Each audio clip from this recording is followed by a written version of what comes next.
Well, good afternoon, and good evening, and welcome to anyone who is joining us from somewhere where it may not be afternoon or evening, perhaps nighttime. One of my guests said we might have some visitors from France as well. My name's Dan Searing. I'm a spirit specialist in the Mid-Atlantic with Winebow Spirits, with Winebow, the company, and I represent the spirits. And I am coming to you from Washington, D.C. We have two guests with us tonight who are going to talk to you about rum agricole and molasses-based rum, and also about Calvados and cognac. So our guests this evening are Jean-Francois Bonnetet. He's coming to us from Houston, Texas, and he is the founder of BCI Imports, an importing company with a diverse portfolio with many international spirits and a special focus on France. And we also have Francois Morrison, who's coming to us from Brooklyn, New York. He's their vice president for on-premise accounts, an experienced bartender and cocktail maker who I'm excited to welcome to join us this evening as well. So right now I'm going to turn things over to Jean-Francois, who's going to tell you a little bit about BCI and give you an overview of our presentation today. And then we will hear about all of our lovely spirits. Well, thank you so much, Dan. I have to fit in with you because you're always, classier than I am. So I guess I kept my hat on the side to follow your lead. So thank you very much for having us, Francois and I. We are very happy to be with you today. Obviously, as you mentioned, we were born and raised in Houston and Brooklyn, as the accent can indicate, and we are very glad to be able to be there with our partner and our family from Winebow. So thank you for having us. Today we are going to be glad to share with you a little bit of our passion. Before having the privilege to fund and start BCI with my better half Natalie, I had the chance to run a few companies. One was the start and the build of one called Maison Ferrand, in the United States, and then I joined another one called Dutch, where we built a great portfolio of spirits as well, and Porton and other ones. And there is one thing that has always been, I would say, a dream, is one day to be able to build a stable of jewels, of brands, in segments which were in the up and coming, in our industry. Of course, vodka is huge, tequila is huge, and you have great spirits in every category. But for me, really, the exciting thing was to look at where the palette is going, look at where the interest is going, and try to find wonderful brands with savoir-faire, with know-how, with history, with authenticity, and that would be, for me, a reflection of terroir. Terroir is a magical world. Terroir is what nature has given us, and that we as human beings try to protect and express as best as we can. And so tonight with Francois, Dan, we are going to share with you and speak about four, I would say, segments of our industry, which for me are a little bit on the unknown part, even if there is some understanding of what they are, but are the tremendous history and tremendous upside in the US. The one we are going to start is premium rum, but from fresh molasses, where there is still an artisanality in making those beautiful premium rums. We will be speaking then of rum agricole, which is an amazing segment of the rum category, even if it is still less than 3% of the rum in the world today. So we'll speak about rum agricole. Here you go, Dan. Check it. From Dan is ahead of us again. We will make rum agricole and from Martinique. Here you go with Trois Rivières. Then we will go to the premium brandy, super premium brandy segment, which, as we all know, is entering a fantastic revival. And I really believe it's only the first entry phase of the revival of super premium brandies in the United States, with two magical region, Calvados and Cognac. So this is kind of what we are going to unfold together, try to share with you, how those segments are magical, and give you some key points on 4 brands that represent those segments. New Grove Rum from Mauritius in the premium rum artisanal segment. Trois Rivières is a leading brand of rum agricole in Martinique. And then we will go to Calvados Cockerel from Normandy, and to finish with Bache Cognac from the southwest part of France. Does that work for you, Dan? Yes, that sounds lovely. Okay. And before we proceed, I wanted to mention to everyone that we will have, if you have questions, please ask them in the Q&A box at the bottom of the screen as they come up. We're going to have a Q&A segment at the end, so some of the questions you ask might be answered during our presentation, and then we'll make sure we have some time at the end for everyone to find out the answers to their questions. And I also wanted to toast you all, particularly Jean-Francois, because he inspired my cocktail tonight, which is a classic daiquiri, but made with Boudier Cassis in honor of your love of the Kier. So Trois Rivières Cuvée L'Océan, which is ideal in a daiquiri, and then I've made it a little special for today with some Boudier Cassis. So Yes, my friend, thank you so much. All right, now, I'm going a now little I'm bit gonna more mainstream and rocking that L'Océan and Mango White Claw. I'm always, always experimenting. And you know what? It's pretty okay. That is fantastic. Laura, it's never bad if it's mainstream, if it's a good product. Yes, Mainstream absolutely. is very enjoyable sometimes. The L'Océan is what really makes it, because it. There we go. I like. Well, I went very simple. I just made a little tea punch with a little. I had like some basil leaves in my fridge, so I figured I'll give it a little fresh flavor. Talking about fresh, we're getting into the summer, so it's actually pretty cool. And I don't like to put ice in my rum, so I like the tea punch better than the daiquiri, but it's usable in every way, in every perspective. So rum is always indeed it is. And forgive me, I failed to introduce our co-host tonight, who is Laura Green, our spirit specialist from Chicago, and also the organizer behind our Raising the Glass series.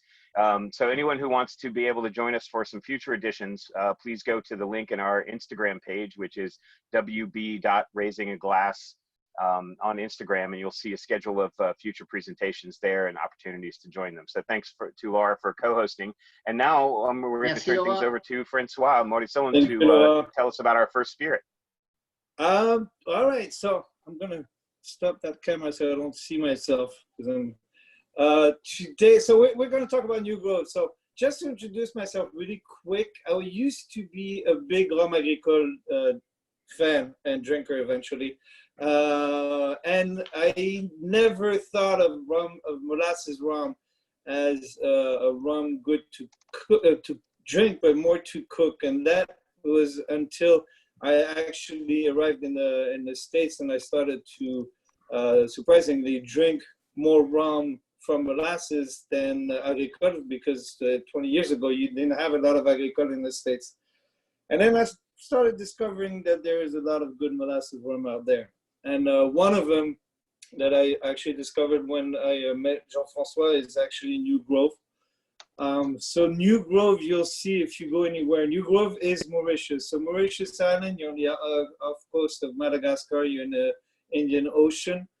New Grove plantation is actually, was part of a big company, but it's on the north area of the island. So it's a very much volcanic area. So the terroir is extremely important in New Grove, and you'll see that in the way New Grove is made, the terroir is fundamental, because we're looking at, even in their lighter version, a very, very strong flavored rum.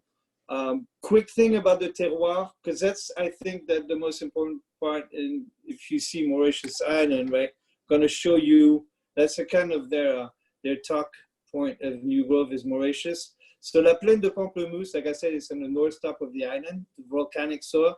So really, when you're looking at the volcanic soil, a little bit like the north of Martinique, it's very much more luscious. You got a lot of water. You have a strong period of rain. We're talking, what, 25, 27 inches in their rain season. We are very much into high acidity and very fertile soil. So it's really easy to grow cane. The cane is very high quality. It's got a good amount of bricks. So we're talking 16, 18 bricks generally. The maximum in cane is probably, what, 20, 21 bricks.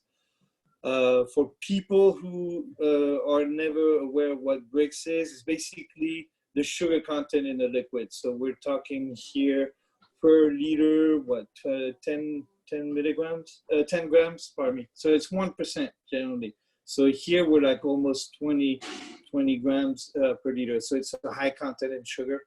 The growth, we're going back to terroir. We're talking 12-month growth. So that's the practice for New Grove. 12-month growth is not the highest growth in terms of sugar, but you keep the flavor of the cane. So you keep that vegetal aspect of the cane. And the third part, and again, that's part of the terroir, because terroir is the soil, the climate, but it's also the practice in agriculture. And New Grove, they have a large land. As you may see, the cane fields, it's 15,000 acres of the land, which is more than the whole cane fields in Martinique and more than Guadeloupe. In Mauritius, the whole cane fields is approximately 50,000 acres. So New Grove is very, very strong, a strong actor in the cane field. So really quick word on the history of Mauritius Island, which is important in the way the rum is made because it's kind of their heritage. You see here the islands. So we're on New Grove is going to be on the top, right under the distillery. The important part of this, so it's really the history of cane is a history of colonization. So Mauritius is basically back and forth French, English, English, French. Big production of sugar in the up to the 19th century. Then it's been stopped. And actually the rum and the sugar were not allowed to be sold outside the island. And that was true up to 2003. And that's when New Grove started making their own rum. So the history of the island is important also. New Grove, in terms of production, is part of this company that's called Terra Milling, which is basically a sugar production. Why is this important? Is because the sugar they produce, and then we're going to move it a little bit further, is basically a high quality sugar. So when Jean-François was talking earlier about fresh molasses, we're talking about the molasses that is not burned to the point of crystallizing all the sugar content, but really getting the first expression of the sugar, which is going to be a raw, natural sugar. It is not sulfurized in the process. So that's going to be important in terms of quality of the molasses. And also the molasses are on spot, so they don't travel and they're not stored. Why are these important is because when you start fermenting those molasses, then you'll be able to get all those expressions that generally you find in a fresh molasses, like a fresh vésou from a agricole type of expression. The other thing also is an independent. So we're not talking about a small producer here. We're talking about a big producer in the sense of the sugar. They are self-reliant. So Jean-François was talking about savoir-faire, but we're also talking about an ecosystem. And we're talking about some eco-friendly aspect of it, which is when we're talking about terroir, extremely important because you want to keep the soil regenerating itself naturally. So one thing is they're self-reliant in terms of energy. All the bagasse that is produced in the sugar mill and in the production of the sugar and the rum, all the bagasse is not only used on spot, but it's also represent 18% of the whole country's electricity comes from this production. So that just shows you how important it is. That means it's self-reliant. That means we don't need to use any kind of other sources for energy. The other thing which is important when we're talking about that, when we're talking about the terroir, is how you preserve a soil. So you preserve a soil between a harvest and how you let the soil regenerate itself. So there's many ways in agriculture, and what they do in New Grove, they really focus on 3 years, following 3 years of a short growth. 12 months is pretty short for sugarcane because generally you're thinking 16, 18 months of growth, and then 1 year in a fallow situation. So 1 year, you just let the soil rest itself and regenerate itself. So you're not into massive production. All this is really what we talk about terroir. This is how we produce a high quality product and we're not soiling the soil, if that even makes sense.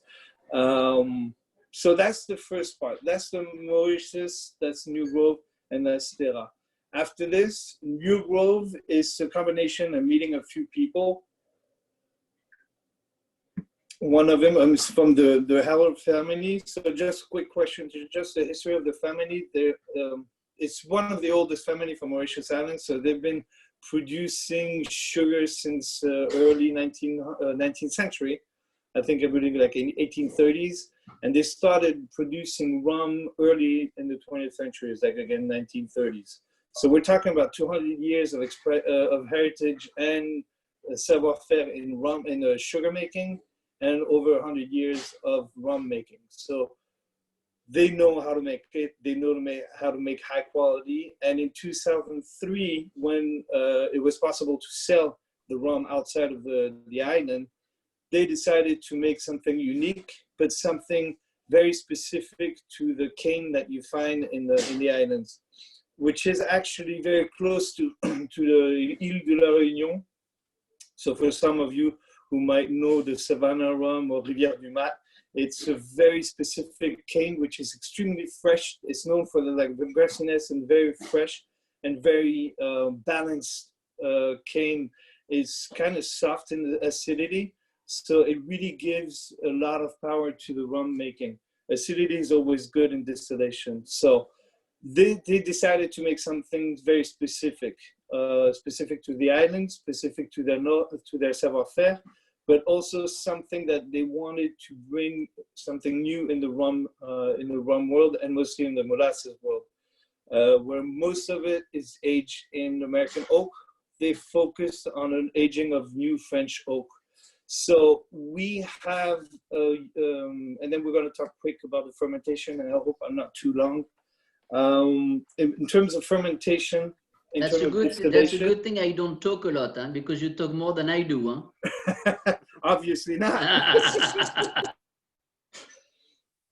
Yeah, I'm trying to go fast because we only have 1 hour, and it's difficult to express all these points in a few minutes. But so the expression of the rum is focused on a few things. The fermentation is a classic 30 hours fermentation open, but the yeast is endemic, meaning that it's a local made yeast made from the vinasse. So again, even the yeast is the expression of the terroir. It's the expression of the soil, expression of what the juice is made from.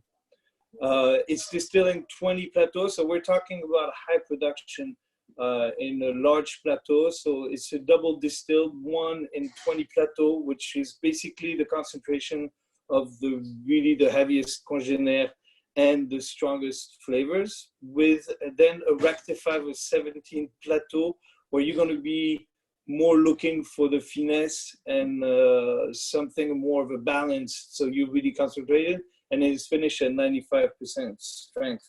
So one thing that I never got before, and I understood it when I was talking to Loïc Lyonnais, who's one of the assistant of the Maître de Chien distiller, is it's not really the high proof that is going to make the flavors disappear. It's really how you're going to use it. And that distillation process is really the idea of slowly getting all the big flavors out and then rectifying it and to get all those little subtle ones coming up. So, and then you see it in the average rum. Something that with Jean-Francois we love to talk about is the non-alcoholic component of a spirit. And that's extremely important. And that's one of the trademark of New Grove.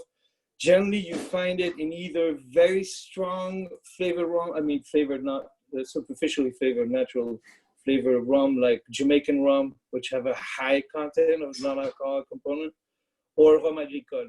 Here we're talking 200 milliliters, milligram per liter. It's been 2 milliliters, but it's milligram per liter.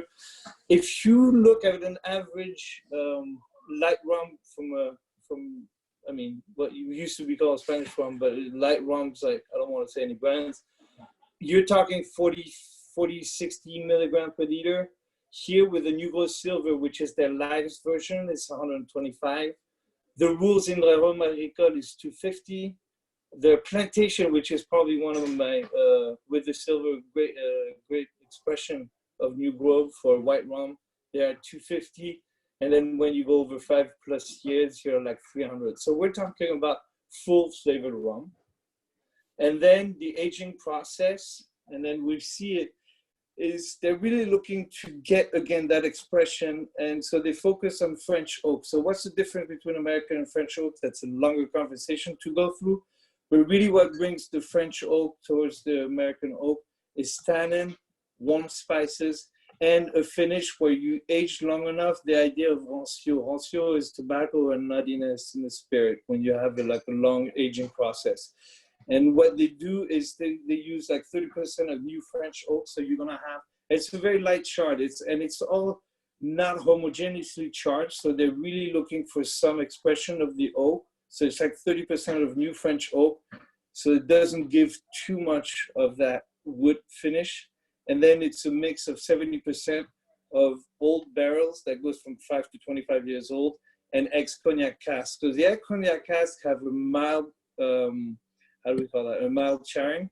So they call it the furou in French. In English, that would translate to ambered barrels.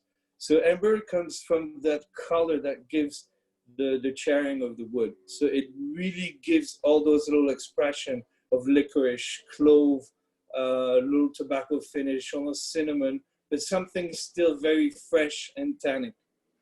All the New Grove aged are blended, and they're blended in that way of new oak, old oak, and ex-cognac. And one of the specificity of New Grove is never any additive when it's going to be called rum, unless if it's what they call the rhum travaillé, which is going to be like a spice rum or a dark rum, which is worked with caramel or any other thing. Any New Grove line is going to be no additive and no sugar added. So again, going back to really the definition of New Grove, and I like this one. New Grove is Mauritius. It's really the idea of what Mauritius has to give and what New Grove uses rum as a vehicle to express that notion of terroir. So we're into a subtle complexity and discretion, but for a very, very, very fresh rum. So that was for New Grove. Now I'm going to let Jean-Francois try to keep in the same timeline with Trois-Rivières. Well, Dan and Laura, putting two Frenchmen on such a tight timeline, that's a challenge you're giving us. Huh? But we will take the challenge.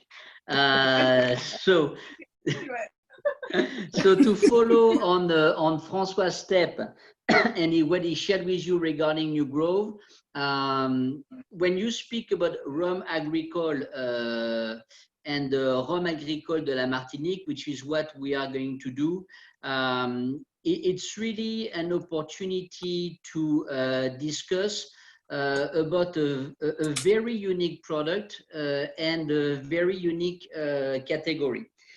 And what do I mean by that?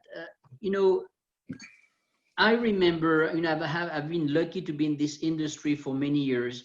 And many times when you were looking or listening to discussions in our industry, many times people were talking about, okay, how are we going to adjust the taste profile so it can fit the consumer in this country or in this country? How are we going to adjust the coloration? How are we going to adjust, you know, all of the elements so it is easily, it can be easily received from a palate, gustative and product point of view by the end consumer, and it used to change country by country.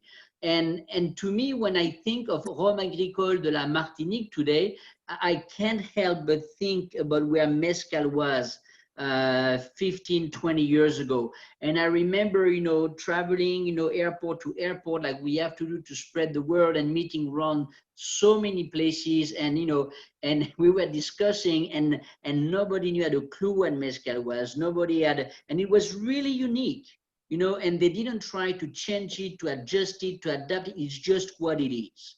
And to me, that's what Rhum Agricole de la Martinique is. Rhum Agricole de la Martinique, Rhum Agricole, by the way, which the only definition we have of Rhum Agricole is that it has to be made 100% from pure sugar cane juice. That's the only definition we have of Rhum Agricole today in the world, right? But with it, all Rhum Agricole represent less than 3%, I think 2.57% of all the rum produced in the world. So it is really limited. But what I love about Rhum Agricole and Rhum Agricole de la Martinique is that the objective is to express the terroir and keep, conserve, and share its uniqueness. Right? It's not about altering it or making it easier from a palate perspective or just masking its identity. It's all about identity. It's all about terroir. It's all about uniqueness. And that's what I love about the Rhum Agricole and Rhum Agricole de la Martinique. So, you know, and most of you already know that, but one of the specificity of Rhum Agricole de la Martinique is the fact that since 1996, it has been recognized by what we call in France, appellation d'origine contrôlée, et aussi a controlled appellation of origin, which is today also regulated by the European Union. And it is today the only legal controlled appellation of origin for any rum in the world as of today. And what that means is the fact that everything is highly regulated within, when you make Rhum Agricole de la Martinique. From the beginning, you look at the Martinique Island. I know a number of you have been, we've been together. It's a really small island, maybe like, you know, 40 miles, about 50, 60 miles. But within that island, for instance, you can only take cane from specific parcel of cane fields, and they have to be approved as AOC Rhum Agricole de la Martinique. So you cannot take cane from everywhere on the island. You have to take it from the right parcel in the island. Then you also have you have a type of cane you can use. Then you have a time frame when you can recall the cane. Then when the cane arrives, you have a minimum level of pH and a minimum level of bricks. For instance, it's 14 bricks minimum. But the beauty of Martinique is, you know, in the late 1800s, we had more than 400 active distilleries in Martinique. More than 400. Today we have 7. At the late 1800s, Martinique was the #1 rum trading island in the world. And at the time, by the way, in the mid and late 1800s, Rhum de la Martinique was not a Rhum Agricole, it was a rum made from molasses. And what triggers the evolution of the making of rum in Martinique from molasses to pure sugarcane juice was the fact that, in fact, the industry of sugar from sugarcane was not financially viable enough, because the sugar from the beet sugar was becoming so much more competitive. Then the producer shifted from making sugar from their sugarcane juice to making rum from the pure sugarcane juice. That's just for the historical background. And so we really moved to 100% pure sugarcane juice production in Martinique in the late 1800s and merely early 1900s after the massive volcano eruption. And so everything is controlled. And what is not crazy, but super interesting, is if you taste like Trois-Rivières, we're in the south part of the island, but you have beautiful Rhum de la Martinique in the center part of the island, east, west, north, and each of them is going to have a different identity, even if they come from this very small island, right? So again, everything is regulated. You get your sugar cane, the bricks content is going to be checked, 14 minimum bricks, and then you have to check the pH. Then after the crushing, you get this pure sugar cane juice, and the maceration is going, the fermentation is going to be regulated. You have a time frame that you need to use to make your fermentation. At Trois-Rivières, we do 24 to 36 hours. The maximum is 120. And then at the end of, which is in open tanks, of course, then at the end of the fermentation, the alcohol content is regulated. Then when you do your distillation, you can only do it through what we call les créoles, les colonnes créoles, the Creole columns. All Rhum agricole de la Martinique can only made in the Creole column still. We cannot use pot still to make Rhum agricole de la Martinique by law. So if you are in Martinique and you make a rum from the traditional alembic, pot still alembic, you can make it, but you won't be able to call it Rhum agricole de la Martinique. The number of plateaus is regulated. You can have between 20 to 24 plateaus regulated by the AOC. Then the diameter of the plateau is regulated. The alcohol content at the end of the distillation is regulated, 65 to 75. Yet then you need to have a minimum resting period of 6 weeks when you're done with your distillation. At the end of the 6 weeks, you need to send a sample to a panel of experts who have been selected by the AOC. They are on the island from all different distilleries and people in the rum agricole trade. There are 60 of them, and they are going to test your sample and either approve it or disapprove of it, so it can or cannot bear the appellation Rhum agricole de la Martinique. And then when you go to then the resting period is again regulated. The aging period are regulated. So I'm not going to go into every detail. We will be very happy with Laura and Dan to send you the official document, because we translated it. That's how much fun it was, but it's really fascinating. So if you want that document, we'll be happy to email it to you, and you can see every single point of what you need to respect in order to be called Rhum agricole de la Martinique AOC. But for me, there are three main things that I think are really important for us to share when we speak about Trois-Rivières and Rhum agricole de la Martinique. One, it's terroir. It's unique, it's distinctive. Two, it's what François talked about earlier, it's a non-alcoholic content of those rum, what we call TNA, le taux de non-alcoolique in French.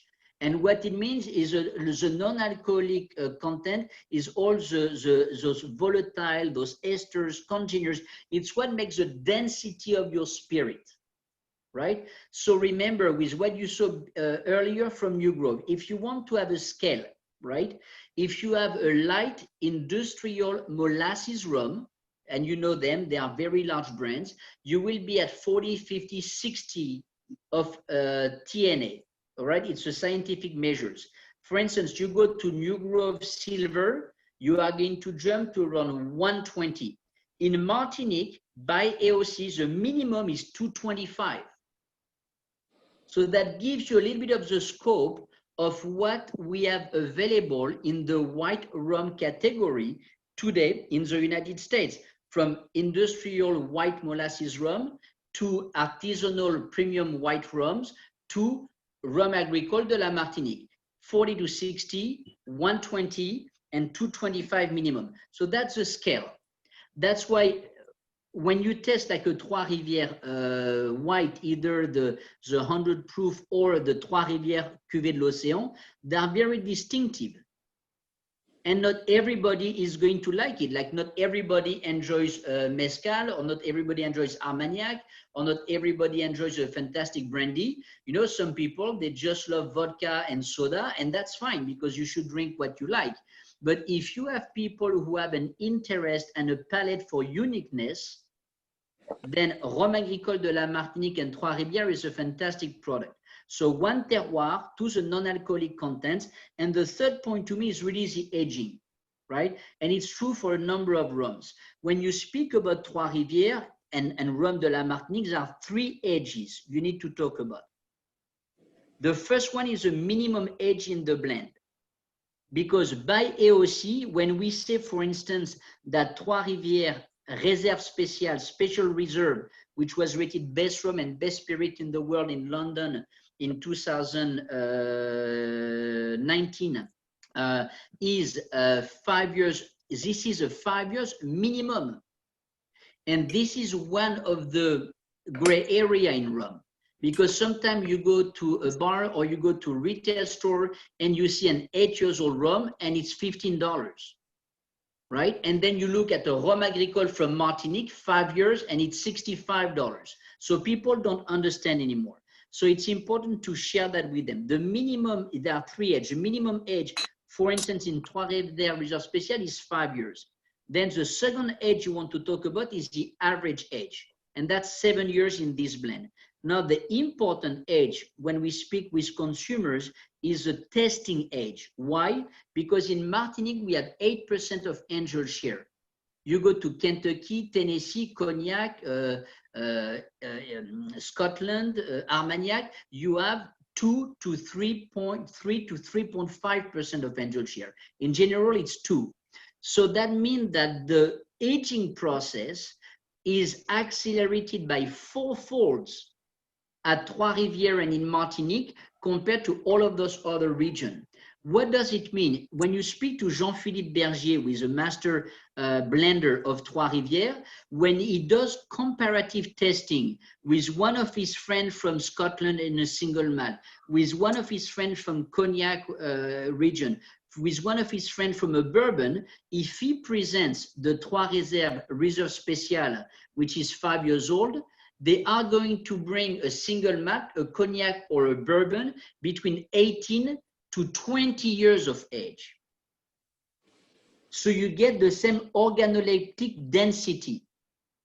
And that's very important to understand that because it gives a new perspective regarding the acceleration. So the same reason why our barrels in Martinique age 4 times faster than barrels in those other part of the world because of this aging process, which is multiplied by 4 folds. So for me, the 3 main points when we talk about Rhum Agricole de la Martinique and Trois-Rivières, it is terroir, uniqueness. The second one is clearly about the density of those products, which is absolutely incredible. And the third one, it's about the aging and what this accelerating aging brings to those aged products. So those are the key points. Trois-Rivières is the oldest plantation since 1660. To our knowledge, it's the most awarded brand of rums in the past 3-4 years in the industry. It's a complete jewel. And again, it's not a rum, it's just honestly, it's not a rum for every rum drinker because the palate is probably going to be closer to, a mezcal or fine tequila drinker than it is to a regular rum drinker, to my point of view. And from a cocktail perspective, Francois and Dan and Laura would speak much more eloquently than I do. But for instance, we were cheering with L'Océan, la cuvée de l'Océan, which is this blue bottle from Trois-Rivières. Again, this rum, we make it with a cane, which are only a mile and a half right next to the ocean, in the southern tip of the island that used to be submerged by the ocean. And you will see when you test it, when you smell it, you will have an amazing iodine salinic influence, which is extremely characteristic. So that's what Rhum Agricole de la Martinique and Trois-Rivières is about. It's about uniqueness, it's about character, it's about identity, and it's really a magical spirit. And you said François, thank you so much. What? And you said I talk a lot. I tried to talk less, but I'm not sure I was successful. Listen, ahead. and it's not just to make a little quick point. There is because Jean-François got very excited and wanted to talk about cognac really fast. Jean-Philippe Berger is actually the master blender and for Bache Gabrielsen, and he meant to talk about Daniel Baudin, which is sorry, Daniel. Yeah, Daniel. Sorry. Daniel is the master blender of Trois-Rivières. So I just wanted to make a quick Thank note you. on Merci, that. François. And I saw that Alexandre made a quick note on that. Good. So I'm just going to try to share my screen with the following brand. We're talking about Coquerel. We're talking about Calvados. So we're switching. And Francois, before you begin, I wanted to ask, since we're running a little short on time, we've clearly bitten off a little more than we could chew in 1 hour with the wonderful information that you and Jean-Francois both shared about New Grove and Trois-Rivières. Maybe as we are talking about Coquerel and Bache Gabrielsen, we can focus on what is special about those producers, since our viewers are probably better acquainted with Cognac and Calvados as special regions, so that we can make sure to highlight what's special about these brands in the time that we have left. As much as I love Pierre, Pierre, which is the Coquerel owner and is leading the company. I'm gonna jump from the history of Calvados. Calvados. And let me suggest that we revisit that in another time too, because I've seen some wonderful presentations from you and him on this brand. So I think we'll be able to get more into the history in a future edition. On that point, if you are interested, the decks that I'm showing on the screen, which kind of review a little bit of the history of each brand and the history of all, should be able to be available for you guys. So if you need anything, let me know. But I know you guys know a lot about it. So really, okay. So let's focus a little bit on Calvados. So I'm going to jump to history. We'll talk about Pierre Martin. Again, like Jean-François was saying, Calvados is an AOC, also really go really fast. The AOC in Calvados is it comes from a long history of eau de vie de cidre, making distillate from eau de vie. Started from 11, what they used to call AOR, which is Appellation d'origine réglementée, which is today AOC. That was the ancestor of the AOC. Trust the French to make it complicated. Since 1987, Calvados became an AOC and focused on 3 terroirs specifically. So AOC, when you read AOC Calvados, is more generic, and that is going to be focused on few things. The type of distillation, so it's possible single, double distillation. Generally, single is going to be column, and it's very close between the Armagnac and the Martinique and the Creole style. So where you have that mix of the juice with the vapors, so you get all those flavors coming up and the charging of alcohol. And you have a single distillation with the classic Alambic Carapace, the classic pot still.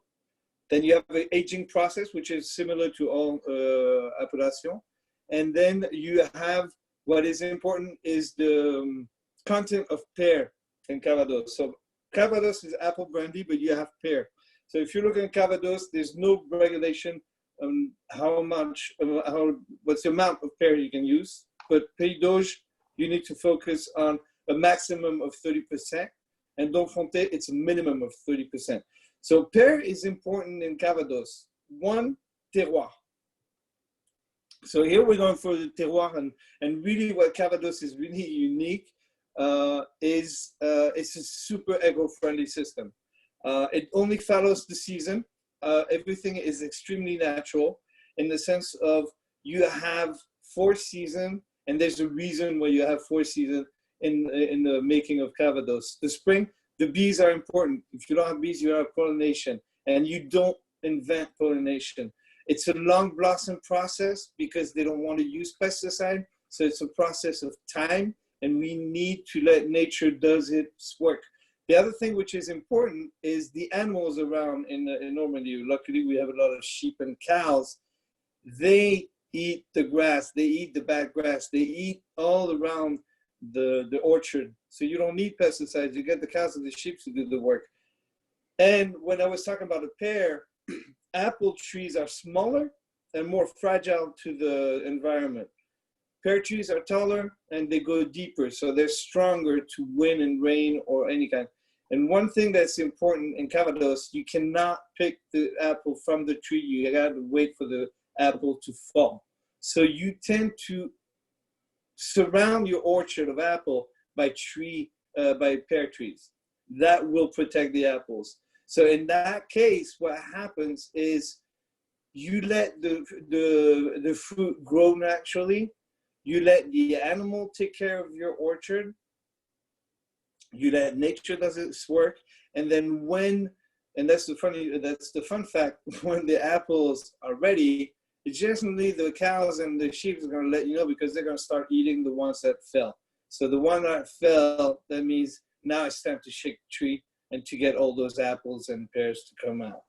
And then after that summer, the fruit maturation, then the harvest is really between September and December. And then for the winter, again, like I was talking about New Globe, which is also true for most self-sufficient and eco-friendly agriculture, you need a period of resting for the soil to regenerate itself. You cannot be always doing big production, because after that, you're just killing the soil. So winter is the resting time, and that's the time of the distillation. Fermentation is a long process, so it's a wild yeast process. There's no strain of yeast. It's an open tank, and the yeast used is a natural yeast that is given by the apple and the pears. Use of the pears, so we talked about the natural aspect of it, but also gives acidity. So there's a selection of fruits that is important in the Calvados. So we're talking bitter, bittersweet, acidic, sweet. And also the acidity of the pear will give the structure of your Calvados. And that's your base. Don't forget, in any distillation process, natural ones, if you don't have it in the juice, you won't have it in the distillate. It just doesn't happen. If you don't have it in the fermented juice, it doesn't suddenly appear at the end. If there's something that wasn't there before, you change something afterward. So Calvados, there's no change before or after. It's you got the apple and the pears, you made your choice of the apples and the pears, you worked between a certain amount of categories of apples. Once that choice is made, fermentation goes 28 to 30 days of fermentation, so wild yeast fermentation process, and that's when you get distillation. As we talked earlier, it's a double or single distillation. I go through Colin. I like that little photo because that's when I went to Normandy and I saw that old traveling distiller, and you see that again today a lot in Armagnac, a little less in Normandy, but a lot. Cochrane has decided to make a distillation on the lee. So that means you have all the natural dead yeast that stays there, and it's a single distillation on the lee. So what is it important? That again will give a lot of freshness and a lot of concentrated aromas. So that means you don't need to go to a high proof distillate. And you're really keeping the freshness. Calvados is something that's got to be fruit forward, it's got to be fresh, it's got to be nice, and then you start aging it. Aging process in Calvados is 100% French oak. You're not allowed to use anything else. If you use any kind of different wood finish that you would want to do, like a bourbon finish that actually Cochrane does, it will not be considered as aging. So if you do 2 years of French oak and you do 3 years in American oak, your Calvados will be called the 2-year-old, even though you've been aging it for 5 years in wood. So it's French oak and French oak only. Again, that's not just to protect the French oak industry, but it's really to keep a certain sense of what Calvados needs to be. There's Jean-François was talking earlier about reading the AOC regulation in Trois-Rivières, in the Rome Agricole de Martinique. Try reading the one from Cognac, and you'll see how precise it can get in terms of organoleptic aspect of it. It's like you cannot make it. If it doesn't taste like a Calvados, you won't call it a Calvados. So the aging process for the Fine, which is equivalent of VS, it's a minimum of 2 years, except for the Donfontais, which is 3 years. The VSOP, we're talking 5 years, and the XO is 6 years. So you'll see a lot of special reserve out there. You have millésime, which is the vintages, which is basically 1 year, one distillery process. And there are generally, when you're going to choose some type of vintage or like a millésime or a special reserve, you generally go 10 to 15 years old, or 10 for the vintage. Special reserve, you can go over 30 years old. So it really, really is nice to age like an apple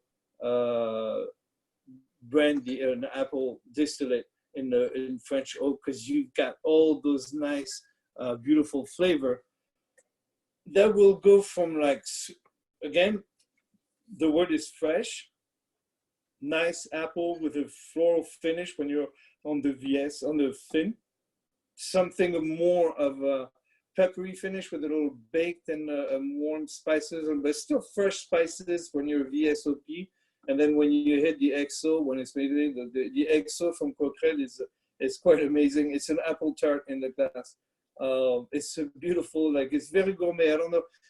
I've tried to get the translation of that word gourmet, which is a combination of a gourmet, somebody who likes to eat or drink, generally both, but only good quality products. So gourmet is going to be like, yeah, I eat a lot, but I eat good. So the XO is really the definition of that idea of gourmet. It's like a brioche, like a grilled brioche, a candied apple. And again, nice little tannin that's from the French oak. Tannin, warm spice, and that's finished with a little apple tart in the glass. That's my take on Calvados. Now I'm going to send you back to Jean-François, who's going to be talking to you about Bache Gabrielsen. So thank you, Francois. We had one question which Jean-François, I think, could be a good person to answer. Do you have any books that you would recommend on agricole rum, Calvados, or on cognac? And I will throw in one answer that I would suggest, which is By the Smoke and the Smell from Thad Vogler is a great book if you want to be inspired by what makes these terroir-driven spirits so romantic and so wonderful and inspiring. But Jean-François, I'm sure you have something to add as well. Yes, well, I can give you my home address and we can look at them together. We have a whole library. But Nicolas Faith has written some great books on cognac. And even Paul Pacotte has written some great one as well. So if you don't mind, Dan, I saw the question, but I will send you a list for each of the category. Yes, I mean, Charles Neals, absolutely. I'll send you a list of maybe some of my favorites, and you can share them with the group so they have all of the right information and authors. Just to also a couple of words on, and I will go to Bache. I heard your point, Dan, on Coquerel. A few things very important for our our guest to know as well. When you look at Calvados, the vast majority of Calvados, 90% almost, are still used as very young Calvados in the US, maybe for sales in retail store as well as for on-premise. In retail, more than 80% of people who go into a store retail to buy Calvados, they are going to use it for cooking. Believe it or not, it's a very, very popular spirit for cooking. I remember in my many years ago, I was introduced to a young chef in New Orleans who loved Calvados. He said, Jean-François, meet Emeril, meet Jean-François. And I said, nice meeting you. He said, I heard you love to cook with Calvados. He said, boom, I love it. And so, and he was one of the big chefs that put Calvados on the map. Anthony used to cook a lot with Calvados as well. So, and Coquerel, we have the Coquerel Fin as a 750 ml and a 375 ml, which I think we are quite unique in the Calvados world. And a lot of people will look for that 375 ml retail to take home and cook with. And as you know, in the cocktail world, it's still younger eau de vie, which are used in the brandy arena, and the Coquerel Fin is a fantastic base for cocktails. Speaking about cognac, cognac as well, you know, because I'm sure we have some guests today. We are in the on-trade arena. When you look at pre-prohibition cocktail, you used to see 3 spirits a lot on all the cocktail menus. One was cognac, and last time I spoke to David Wondrich, he was telling me it was more, to his knowledge, than 50% of cocktails pre-prohibition. Then you used to see a lot of Dutch gin or Genever, like Boomsma, for instance. And then the third category was apple brandy and Calvados. And the 3 categories were probably 3 of the most, if not the most prominent base for cocktail pre-prohibition. And today, with this resurgence of what we call mixology or classic cocktails, we have many, many young bartenders who go through those traditional cocktail books. And what do they see? Apple brandy, you know, cognac, cognac, cognac. And Cockerel and Bash are 2 amazing examples of what those cocktails were made with, right? So when you look at Bash, if you look at one point, Dan, that you said, because I believe everybody knows cognac compared to Armagnac and compared to certainly to Calvados, you know the category, you know there are big, big companies in the cognac world, very successful brands. Bash is about an artisanal savoir-faire, which is led today by the 2 gentlemen you see, the 4th generation owner, Hervé Bash Gabrielsen, whose great-grandfather Thomas came to Cognac in 1903, fell in love with young French Odette, and never went back, you know, to Norway. And then he bought a cognac company existing called Dupuis, and then transformed it into Bash Gabrielsen. And on the left of Hervé is Jean-Philippe Berger. This time I have it right. Who Jean-Philippe is an amazing master distiller and master blender of Bash. And you have this team, this partnership of all of Hervé's vision. Hervé is still fairly young, very visionary person. He really wants to, in the same time, keep the artisanal aspect of cognac, but bring it to a new 21st century. And Jean-Philippe was one of the most knowledgeable person you will meet in cognac. So what makes Bash really unique from many other cognac companies, at least to my knowledge, and I've had the privilege to live in cognac, study in cognac, and work in cognac, is a control of the oak technicity, oak savoir-faire, and oak aging. Why do I say that? Jean-Philippe, again, to my knowledge, is the only master blender in cognac who is going to go himself to the specific forest of the type of oak he's interested in and to select his own oak trees. And Jean-Philippe is going to go through this very thorough process, studying the tree, the characteristic of the grain, the age of the tree, and he's going to make his own selection in France, but also now in the United States of America, since Bash has been the first, and to my knowledge, the only company in cognac to have a cognac which is also finishes its aging in new Tennessee oak barrels, right? So not only does Jean-Philippe make his selection of oak in France, traditional French oak, but also in America.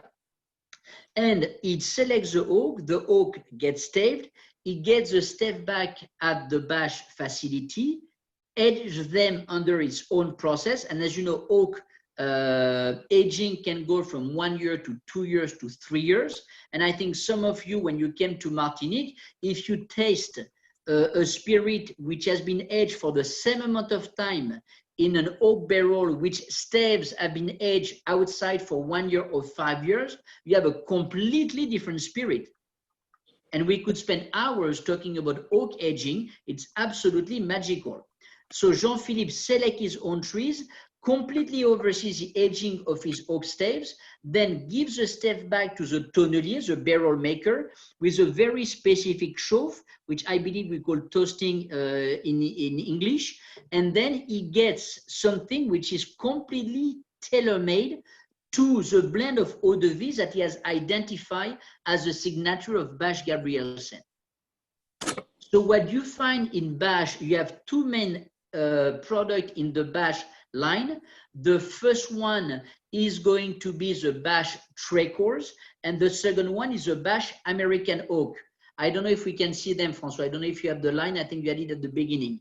Trekors, the Bash Trekors for the story. Why do we call it Trekors? Because it's coming from Norwegian, 3 crosses. Why? Because when Hervé great-grandfather started the company in Cognac, their family had a shop in Norway, and so his main and really only market for a while was Norway. And Norway went into a prohibition before the United States. And so Thomas was there, and his first market was in prohibition. So he had nowhere to sell his cognac, and he had a young cognac company. And the idea he came up with was, instead of using the traditional VS or VSOP or XO, to put 3 crosses on his label and sell it through the pharmacy. And in fact, Bash became so popular, people would wait outside in line of the pharmacy to get their special medication, which was a Bash Trekors, the Bash 3 crosses, and still as of today in Norway, Bash is the #1 selling spirit, not cognac, spirit in Norway.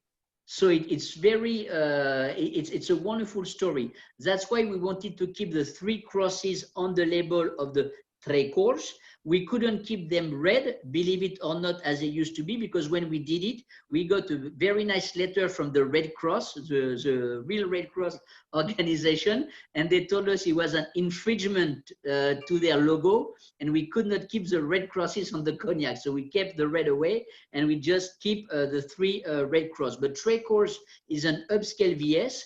It was rated a Best Buy by the Wine Enthusiast. It's a wonderful, extremely elegant cognac. And honestly, when you look at making wonderful cognac cocktail, I believe humbly that it's hard to find a more elegant and better base than Trekors from Bash. Then the second one, and do we see the line, François, or not?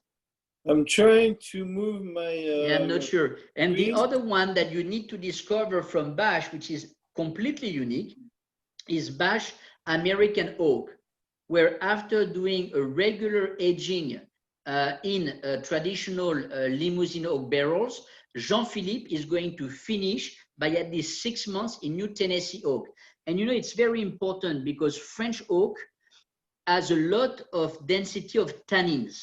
And tannins give the structure. Over time, it's going to give the mellowness. It's going to give this full bodiness. It's going to give a velvetness. When American oak is much lighter in tannins, but adds a much wider organoleptic and aromatic palette. So we are going to find like spices or different aromas in American oak that we cannot find in French oak. So less tannin in American oak, much more aromatic, much more tannins in French oak, much less aromatic, which is why the combination of both, and we do this in the wine world as well more and more, is the best of both worlds. Because, but you have to be, again, when we do the American oak, we get the stave of American oak in cognac, right? And we make the barrels in cognac. Because the important is to use a very light toasting on the American oak. So we are not going to use a regular heavy char that we do in America when people use American oak, because we are not interested in extracting any tannin of the American oak. We are only interested to extract some of the more delicate aromatic from the American oak. So we treat the American oak with the same type of light, delicate char that we do with our French oak, because we are not looking for the tannins, we are looking for the aromatic. And to me, this is a mastery above all of Bash and of Hervé and of Jean-Philippe, is the vision, but also this amazing ability at balancing and mastering the oak aging to really propose extremely elegant and dense product. They are absolutely amazing. Dan, I hope that was a nutshell, a French nutshell. That was wonderful, Jean-François. So So now I guess we're ready for the Q&A. We actually stayed into 1 hour. We're just gonna have to take a little extra time for the Q&As. I like your style, Laura. All right, let's see. Oh, sorry. I apologize. My screen got stuck for some reason, so I couldn't move the screen at one point or the other. You look like a badass though, so that's cool. Well, it's Brooklyn. But again, you know, for everybody who has joined us first, and I wanted to mention that at the beginning, I really hope you and your loved ones are okay, because that's very important. We have been through unique times. Obviously, we know how much our industry is hit by this pandemic. And again, I think this industry and this country is proving, you know, that we need to hang tight with each other and support each other, because that's the only way to make it through the right way. And that's what we are going to continue doing. And on this presentation, I hope you will take some time to really continue to discover and share, you know, the density of Rhum Agricole de la Martinique and Trois-Rivières. Certainly this wonderful premium rum, which is new growth from Mauritius, which has so much technicity and artisanality. And of course, Calvados and Cognac, which we see, and not just Cognac, but artisanal Cognac and Calvados and Cockerel, who are coming back on the front scene, all because of cocktail and mixology. And those two products, apple brandy, and remember, Calvados is the original apple brandy. Cockerel is the leading Calvados in this market in the United States. So if you want to enjoy your great Calvados, Cockerel is definitely the one to have. You go from you know, the Fin to the VSOP, the XO. Then we have a 15 years age, a bourbon barrel age, vintages. It's an amazing brand, and with fantastic versatility. And I truly believe that maybe Rhum Agricole, premium artisanal rum, in this case African rum, Calvados and artisanal Cognac are going to be for a beautiful and high interest and volumetric segment in the 15 to 20 years to come in this industry. I really believe so. So Dan and Laura and all of the Winebow team, we thank you deeply for your partnership, for your friendship. We are extremely appreciative of having the chance. First, seeing each other is a great feeling, because we have not seen each other face to face for a little while. Laura, I love the background as well. And it's wonderful to see you and spend time together. Great to see you. Thank you so much, Jean-Francois. It was lovely to have you and Francois join us today. Such an inspiring talk. I loved your analogy of agricole and mezcal, because that's a spirit that we have so much access to now and had so little 10 to 20 years ago, as you mentioned. I definitely want to thank you both, and BCI and all of its staff, and your family, I know as well, who are all great contributors to supporting you in your business. And thank you to all of our audience. We were privileged to have you. I hope you will share the experience you had here today with your friends and colleagues, and return to see us on the next episode of Raising a Glass. And thank you also to my co-host, Laura Green, for being so supportive and inspiring as we've endeavored to present this series. So I will say once again, merci and au revoir and santé, wishing you all health and safety. And we will see you again on the next Raising. Thank you. We'll see you again on the next Raising a Glass. Merci beaucoup. See you soon. Au revoir. Bye. Bye-bye.